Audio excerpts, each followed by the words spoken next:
Hi, and welcome back to the Beekeepers Buzz with Mann. My name is Kendrea. We're going to be going over central United States. Now is not the time to be getting into your hives unless it's over 50 degrees and sunny, but it is a great time to reflect on the previous year. I myself like to use our field evaluation journal in order to be able to track what I've done in my hives last year.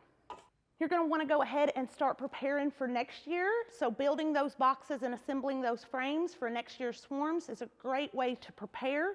And also, we are currently taking pre-orders for our package bees, our nukes, and our queens right now. Becoming a part of your local beekeeping association is also a great way to learn whether on a county or a state level.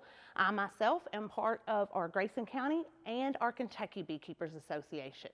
So another way to be able to continue your education is always to be able to read a couple of books that you might not have read in the past, or even taken some classes. One of my favorites just happens to be coming up.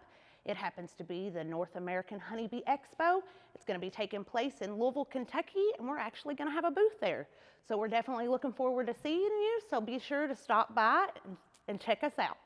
Be sure to check out our gift items that we have available currently on our website, like our plush bears and our soon-to-be plush chickens that we're going to be offering, which make great gifts to those little ones. Be sure to like and subscribe this so that we can continue your education with Mann Lake with us. And from our hive to yours, we hope that you have a safe and happy holidays. Happy beekeeping, you all.